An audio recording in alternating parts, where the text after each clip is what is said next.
الحمدللہ والصلاة والسلام علی رسول اللہ وعلی آلہ وصحبہ وموالا۔ محترم بھائیو، السلام علیکم ورحمۃ اللہ وبرکاتہ۔ سورہ البقرہ کی تفسیر جاری ہے اور آج ہم سورہ البقرہ کی آیت نمبر 90 اور 91 کی تفسیر جانیں گے۔ اللہ تعالیٰ فرماتا ہے: اعوذ باللہ من الشیطان الرجیم، بسم اللہ الرحمن الرحیم۔ بئس ما اشتروا به انفسهم ان يكفروا بما انزل الله بغيا ان ينزل الله من فضله على من يشاء من عباده فباءوا بغضب على غضب وللكافرين عذاب مهين۔ کیسی بری چیز ہے جس کی خاطر انہوں نے اپنے آپ کو بیچ ڈالا، اور وہ بری چیز یہ ہے کہ وہ محض اس ضد اور حسد کی بنیاد پر اللہ کی نازل کردہ ہدایت کو قبول کرنے سے انکار کرتے ہیں کہ اللہ نے اپنے فضل سے اپنے جس بندے کو خود چاہا اس پر نازل کر دیا، لہذا اب یہ اللہ کے غضب پر غضب کے مستحق ہو گئے، اور ایسے کافروں کو ذلت کا عذاب ہوگا۔ اس سے پہلے یہ بات گزر چکی ہے کہ یہودی مشرکین پر اپنی فتح کا اظہار کرتے ہوئے کہتے تھے کہ ہمارے بیچ ایک آخری نبی آنے والے ہیں جن کے ساتھ مل کر کے تم سے جنگ کریں گے اور تم پر ہم غالب آ جائیں گے۔ اشارہ کر رہے تھے آخری نبی کے آنے کی طرف، کیونکہ انہوں نے تورات میں اللہ کے نبی صلی اللہ علیہ وسلم کے آنے کی بشارتیں پڑھ رکھی تھیں، لیکن جب اللہ کے نبی صلی اللہ علیہ وسلم آئے تو یہود کی فیملی میں نہیں آئے، بلکہ حضرت اسماعیل علیہ السلام کے خاندان میں سے اللہ کے نبی صلی اللہ علیہ وسلم پیدا ہوتے ہیں، تو نسب کے اختلاف کی وجہ سے ان کے اندر حسد اور جلن آ گیا۔ انہوں نے جلن سے اللہ کے نبی صلی اللہ علیہ وسلم کی مخالفت شروع کر دی۔ اسی کی طرف اللہ تعالیٰ اشارہ کرتے ہوئے فرماتا ہے کہ کیسی بری چیز ہے جس کی خاطر انہوں نے اپنے آپ کو بیچ ڈالا۔ بری چیز کیا ہے؟ کہ اللہ رب العالمین نے اپنے فضل سے اگر یہ نبوت، اگر یہ وحی ان کے خاندان میں اتارنے کے بجائے اسی فیملی کی دوسرے بھائیوں کی فیملی میں اتارا ہے، تو آخر اس میں حسد اور جلن کی کیا بات ہے؟ تو یہاں ہمیں ایک بات بھی سیکھنے کو ملتی ہے کہ اللہ تعالیٰ اگر کسی انسان کو نعمت دیتا ہے تو اس پہ جلنا نہیں چاہیے۔ دیتا کون ہے؟ اللہ تعالیٰ دیتا ہے۔ اگر کسی کو علم ملا ہے، کسی کو دولت ملی ہے، کسی کو شہرت ملی ہے، کسی کو عہدہ ملا ہے، تو وہ اپنے علم اور اپنی صلاحیت کی بنیاد پر حاصل نہیں کیا، بلکہ اللہ تعالیٰ کے فضل کی وجہ سے حاصل کیا ہے۔ جو دینے والا کون ہے؟ اللہ ہے۔ اگر ہم اس سے جلتے ہیں تو کس سے جل رہے ہیں؟ اللہ سے جل رہے ہیں۔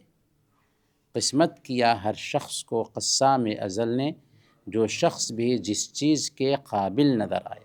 ہم سامنے والے کو دیکھتے ہیں کہ بہت اچھا ہے، پڑھا لکھا ہے، علم ہے، صلاحیت ہے، لیکن اس کو اللہ تعالیٰ نے نہیں دیا، کیونکہ اللہ تعالیٰ نے اس کو قابل نہیں سمجھا۔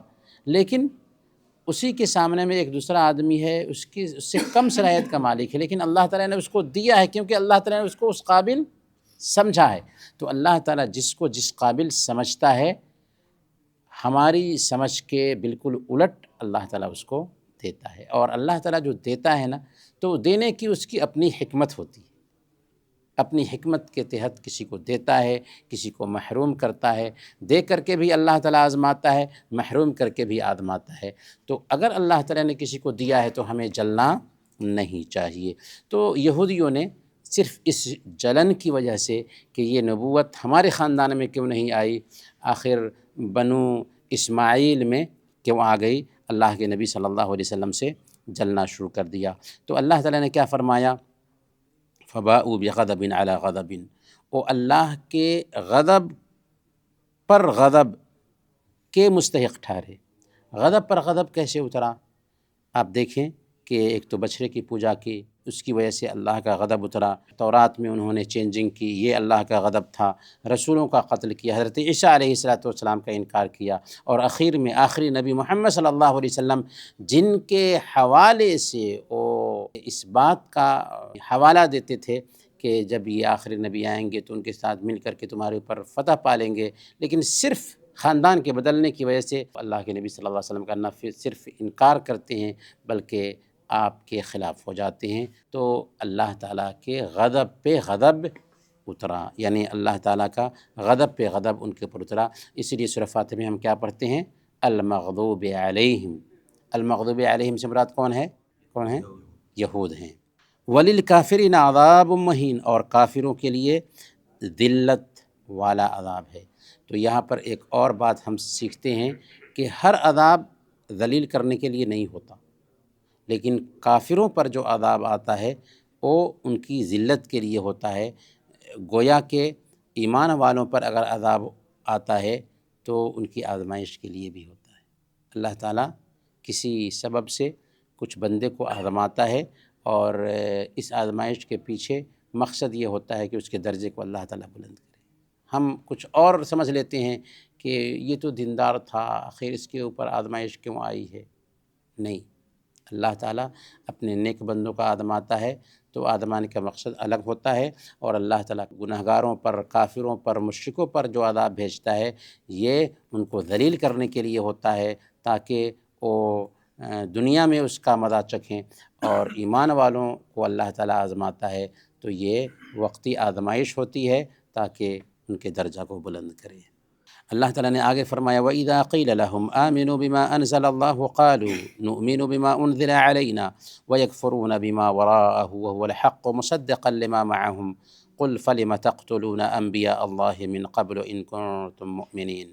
اور جب ان سے کہا جاتا ہے کہ اللہ نے جو کتاب قرآن اتارا ہے اس پر ایمان لاؤ، تو کہتے ہیں کہ ہم تو اسی پر ایمان لاتے ہیں جو ہم پر نازل ہوئی تھی، اور جو کچھ اس تورات کے علاوہ ہو اسے نہیں مانتے، حالانکہ وہ قرآن برحق ہے جو اس تورات کی بھی تصدیق کرتا ہے جو ان کے پاس ہے۔ اے پیغمبر صلی اللہ علیہ وسلم، آپ ان سے پوچھئے کہ اگر تم اپنی کتاب پر ایمان لانے والے ہو تو اس سے پہلے اللہ کے نبیوں کو کیوں قتل کرتے رہے ہو؟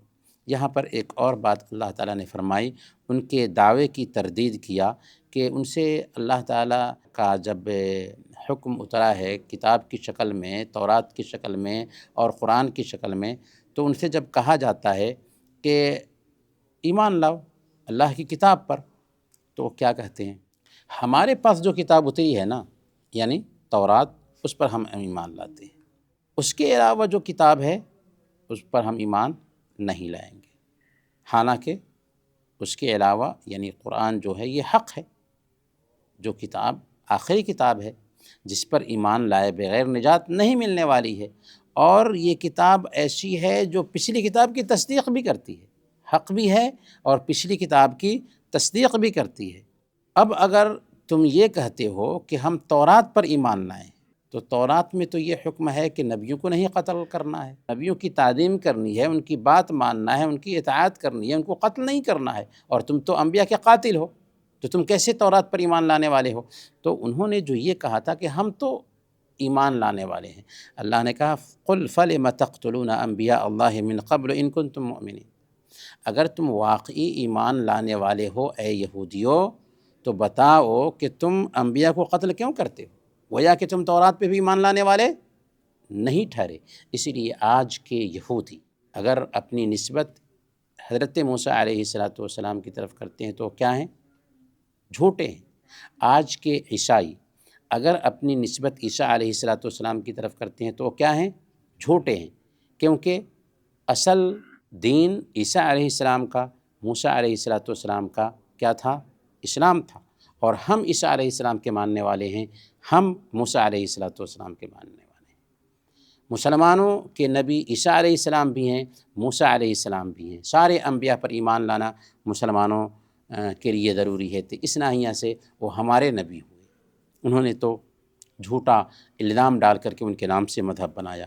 تو اسی لیے اللہ تعالیٰ نے فرمایا کہ اگر تم دعویٰ کرتے ہو کہ ہم تورات پر ایمان لاتے ہیں تو تم نبیوں کے قاتل کیوں ہو؟ یہاں پر ایک بات اور سمجھنے کی ہے کہ اللہ نے فرمایا فَلِمَ تَقْتُلُونَ أَنبِيَاءَ اللَّهِ، تم انبیاء کو قتل کیوں کرتے ہو؟ یہ خطاب تھا مدینہ کے یہودیوں سے، اور قاتل تو تھے اس زمانے کے یہودی جنہوں نے انبیاء کو قتل کیا تھا، تو تم کیوں قتل کرتے ہو، کیوں کہا، جبکہ کہنا چاہیے تھا تم نے کیوں قتل کیا؟ تو اس لیے یہ بات کہی کہ وہ اس بات کا اعتراف کرتے، یعنی مانتے تھے کہ ہاں ہم قاتل ہیں، تو گویا کہ ان کے جو گزرے ہوئے لوگوں نے یہ جرم کیا، اس جرم کو وہ بھی مانتے تھے، اس لیے وہ بھی قاتل ٹھہرے۔ اسی طریقے سے اللہ کے نبی صلی اللہ علیہ وسلم کے بھی قتل کے پیچھے لگے تھے، یہاں تک کہ ایک یہودیہ نے اللہ کے نبی صلی اللہ علیہ وسلم کو زہر دینے کی کوشش بھی کی، اور اس کا اثر بھی رہا اللہ کے نبی صلی اللہ علیہ وسلم کے اوپر، یہاں تک کہ موت کے وقت اللہ کے نبی صلی اللہ علیہ وسلم نے اس کی صراحت بھی کی۔ برکیف اللہ تعالیٰ سے دعا ہے کہ اللہ تعالیٰ ہم سب کو قرآن کریم کو سمجھنے اور اس کی تعلیمات پر عمل کرنے کی توفیق عطا فرمائے۔ آمین و صلی اللہ علی نبینا محمد وعلی آلہ وصحبہ۔